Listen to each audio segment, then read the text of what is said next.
يا شفيع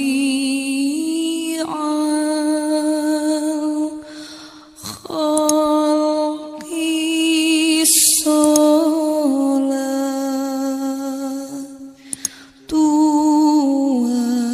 والسلام. Assalamualaikum warahmatullahi wabarakatuh. Bismillahirrahmanirrahim. Alhamdulillahillazi atana bilwahidiyati bifadli rabbina. Alhamdulillahi salatu wassalam alaika wal ali ya khairal anam. Rabbun karim wa anta dhu khulqin azim. Fasfa'lana indal karim.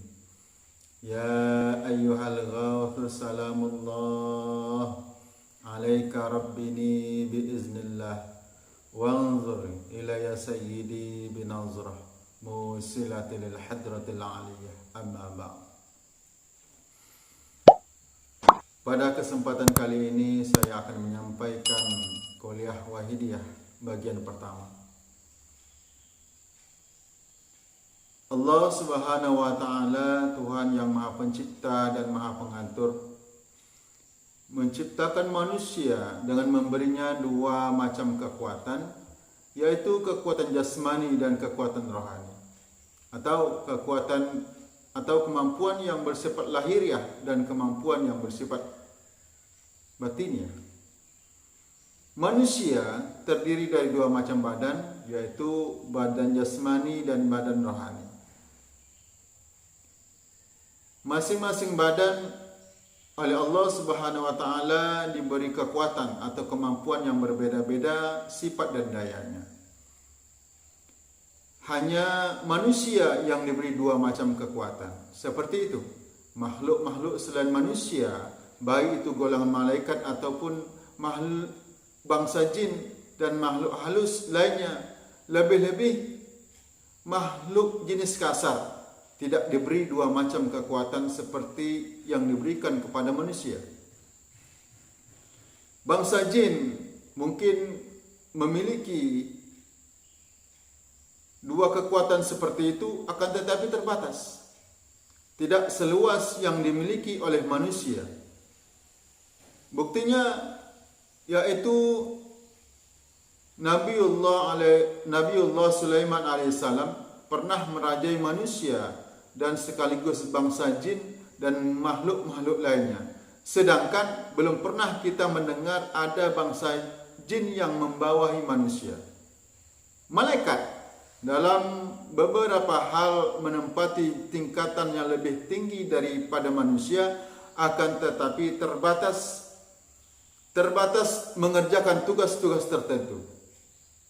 Ada yang membaca tasbih saja, ada yang bertakbir saja, ada yang hanya bertahmid saja, ada yang terus-menerus membaca selawat saja, ada yang terus-menerus ruku, ada yang tiada henti-hentinya bersujud dan sebagainya. Perlu kita ketahui bahwasanya kekuatan lahiriah seperti yang kita maklumi adalah daya kemampuan yang kelihatan mata lahir atau yang dapat diperhitungkan oleh akal pikiran atau rasio.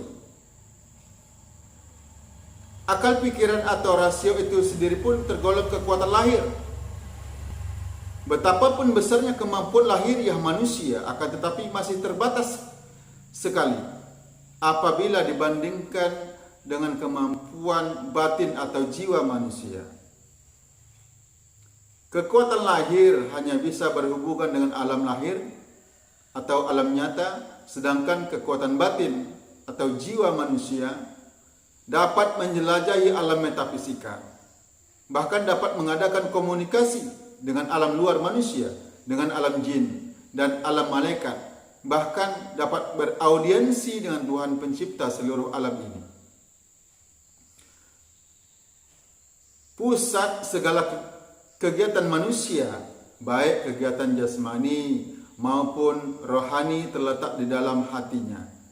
Hati manusia merupakan pusat komando dari segala macam gerak dan lakunya. Bahkan di samping sebagai pusat komando, sekaligus merupakan motor penggerak yang menggerakkan segala macam gerak dan lakunya. Perbuatan baik maupun jahat, perbuatan yang menguntungkan ataupun yang merugikan, semua itu dikomando dan digerakkan oleh hati. Di dalam hati manusia sama-sama bermarkas dua macam dewan yang berlainan pengaruh dan arahnya satu sama lain.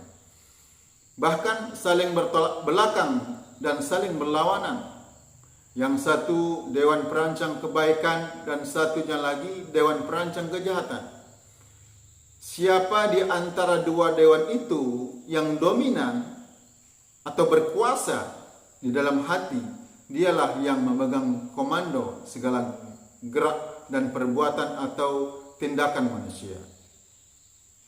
Adapun faktor fikiran, sekalipun dipengaruhi dengan berbagai macam perbendaharaan ilmu pengetahuan dan hikmah kebijaksanaan, namun fungsinya hanya sebagai dewan pertimbangan dan tidak memegang peran yang cukup menentukan.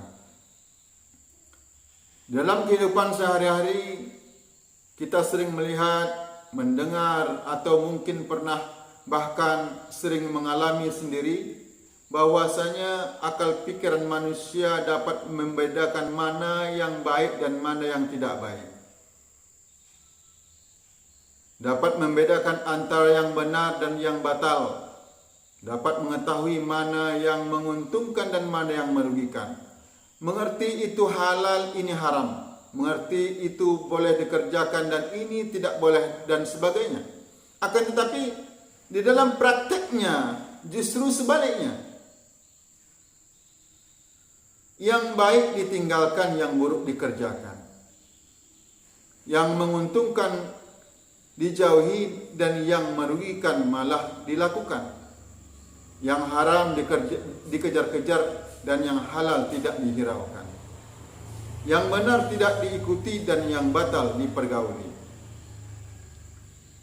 Hal tersebut disebabkan oleh karena yang menguasai hati pada waktu itu adalah dewan perancang kejahatan. Ilmu pengetahuan yang berada di dalam otak pikiran manusia tidak mampu mengendalikannya, tidak mampu mengarahkan kepada suatu perbuatan yang sesuai dengan ilmu dan pengertian yang dimilikinya. Jika seseorang pencuri ditanya, apakah perbuatan mencuri itu baik? Pasti dia menjawab tidak. Pasti dia menjawab tidak baik. Siapapun jika ditanya, apakah perbuatan menipu, korupsi, merugikan atau menyakiti orang lain dibolehkan, semua akan menjawab tidak. Bahkan semua orang mengetahui bahwa perbuatan tersebut adalah perbuatan tercela dan sangat terkecam. Tetapi mengapa toh mengapa dilakukan oleh sebagian orang, bahkan oleh banyak orang? Tidak lain karena didorong oleh keinginan nafsu yang bersarang di dalam hati manusia yang sudah dikuasai oleh dewan perancang kejahatan. Jelasnya, manusia akan terjerumus kepada kejahatan dan kehancuran apabila hatinya penuh dengan kotoran-kotoran nafsu yang berkuasa dan memerintah sebagai dewan perancang kejahatan. Dan manusia dikatakan baik budinya, baik akhlaknya, baik pekertinya, dan baik perbuatannya apabila hatinya dipimpin oleh dewan perancang kebaikan dan bersih dari kotoran-kotoran nafsu.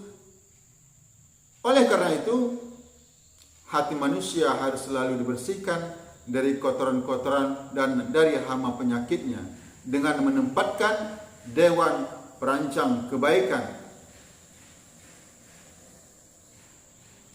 Betapa tepat dan bijaksana Rasulullah sallallahu alaihi wasallam bersabda, Inna fil jasadi lamudghah iza solahal jasadu kullu wa iza fasadal jasadu kullu ala wahyal qalb. Artinya sesungguhnya di dalam jasad manusia itu ada segumpal daging. Apabila daging itu baik, maka baik pula lah seluruh jasad. Dan apabila rusak atau kotor, menjadi rusak pula seluruh jasad. Ketahuilah, yaitu hati. Hadis riwayat Imam Bukhari dan Muslim dari Nu'man bin Bashir. Maka atas dasar hadis tersebut di atas, kemudian para ulama sufi mengatakan antara lain sebagai berikut. Tazkiyatun nafsi anar razail wajibah. Artinya membersihkan jiwa atau membersihkan hati dari kotoran-kotoran nafsu adalah wajib. Dari kitab Kifayatul Atqiya halaman 35. Wajib di sini dalam arti harus diusahakan oleh setiap orang. Untuk apa? Untuk mencapai hidup selamat sejahtera dan bahagia lahir dan batin, dunia dan akhirat. Tazkiyatun nafsi atau membersihkan hati, maksudnya membebaskan hati dari pengaruh-pengaruh nafsu yang senantiasa berusaha dan bertipu daya untuk menguasai hati manusia. Cukup sampai di sini kuliah wahidiyah kita yang pertama ini. Semoga bermanfaat. Wabillahi taufiq wal hidayah. Wa minar Rasulillah sallallahu alaihi wasallam asafah wa tarbiyah. Wa minal ghath hadzal zaman an-nazr wal barakah wal karamah. Al-afwa minkum. Assalamualaikum warahmatullahi wabarakatuh.